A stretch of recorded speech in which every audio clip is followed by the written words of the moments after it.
Multiplication তো সবাই জানো, টেবিল বা নামতা ইউজ করে, কিন্তু জাপানিজ মাল্টিপ্লিকেশন লাইন ব্যবহার করে কেমন হয় চলো শিখি। 2112 এই মাল্টিপ্লিকেশন লাইন ব্যবহার করে কেমন হবে। 2 মানে দুটো লাইন, 1 মানে একটা লাইন, 1 মানে একটা লাইন, 2 মানে দুটো লাইন। এবার একটা পার্টিশন করে নাও। এখানে কতগুলো পয়েন্ট আছে 2, এখানে কটা পয়েন্ট আছে 1 2 3 4 5 5, এখানে কটা পয়েন্ট আছে 2, অ্যান্সার হবে 252।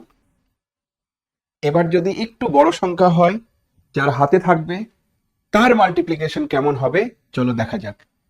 তিনটে আছে লাইন, তিনটে লাইন প্লট করো পাশাপাশি, পাঁচটা লাইন আছে, পাঁচটা লাইন এখানে প্লট করো পাশাপাশি, তারপরে একটা লাইন আছে, একটা লাইন প্লট করো, তিনটে লাইন আছে, তিনটে লাইন পাশাপাশি প্লট করো। এদেরকে একটা পার্টিশন করে দাও। পার্টিশন করলে এখানে টোটাল পয়েন্ট কতগুলো আছে 1 2 3 4 5 6 7 8 9 10 11 12 13 14 15, অর্থাৎ 3 আর 5 15, 5 হাতে থাকলো 1, সেই 1 এখানে চলে আসবে। তাহলে কতগুলো পয়েন্ট আছে 5, আর এখানে পয়েন্ট আছে 1 2 3 4 5 6 7 8 9, 9 আর 5 14, 14 আর হাতে 1 5, হাতে 1, এই হাতে 1 আবার এখানে চলে আসুক 4।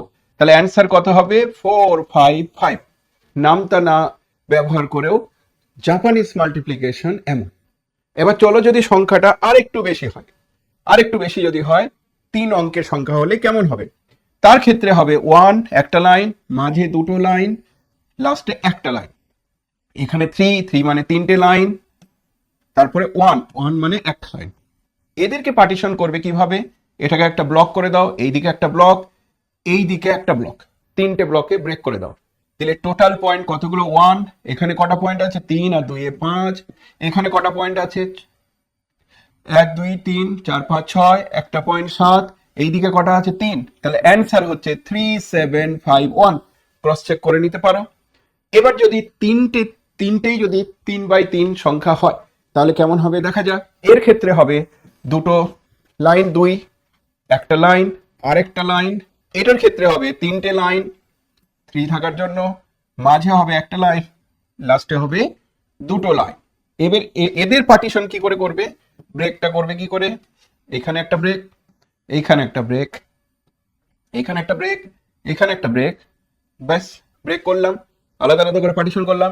টোটাল পয়েন্ট কতগুলো আছে দুটো, এখানে টোটাল পয়েন্ট কতগুলো আছে 2 আর 3, এখানে কতগুলো পয়েন্ট আছে 3 4 5 6 7 8, এখানে কতগুলো পয়েন্ট আছে 3 2 এ 5, এখানে কতগুলো পয়েন্ট আছে 6। তাহলে অ্যান্সার হচ্ছে 65832। এই গেল মাল্টিপ্লিকেশন। আরেকটা লাস্ট, যদি সংখ্যাতে 0 থাকে অর্থাৎ 102 102, তার সঙ্গে মনে করো 213, এর ক্ষেত্রে কি হবে, মাঝে 0 আছে। এই ধরনের প্রবলেমগুলোর ক্ষেত্রে 1 মানে একটা লাইন, 0 মানে কোনো লাইন নেই কিন্তু ইন্ডিকেট করলাম একটা ডটেড লাইন দিয়ে, 2 মানে দুটো লাইন, 2 মানে দুটো লাইন, 1 মানে একটা লাইন, 3 মানে তিনটে লাইন। এবার এদেরকেও আমরা একটা পার্টিশন করে দিচ্ছি। এইভাবে পার্টিশন করলাম। টোটাল পয়েন্ট কতগুলো আছে 6, এখানে টোটাল পয়েন্ট কতগুলো আছে 2, কিন্তু এই পয়েন্টগুলোকে আর ধরবো না কারণ এটা ডটেড লাইন, এই লাইন নেই অ্যাকচুয়ালি, তাহলে 2। এখানে টোটাল পয়েন্ট কতগুলো আছে 1 2 3 4, এখানে ধরবো না, এখানে 3 7, এখানে কোনো পয়েন্ট ধরবো না, এখানে 1, এখানে দুটো পয়েন্ট। টোটাল হলো অ্যান্সার 21726। আশা করি তোমরা বুঝে গেছো। ভালো লাগলে লাইক শেয়ার করো। চলো টাটা।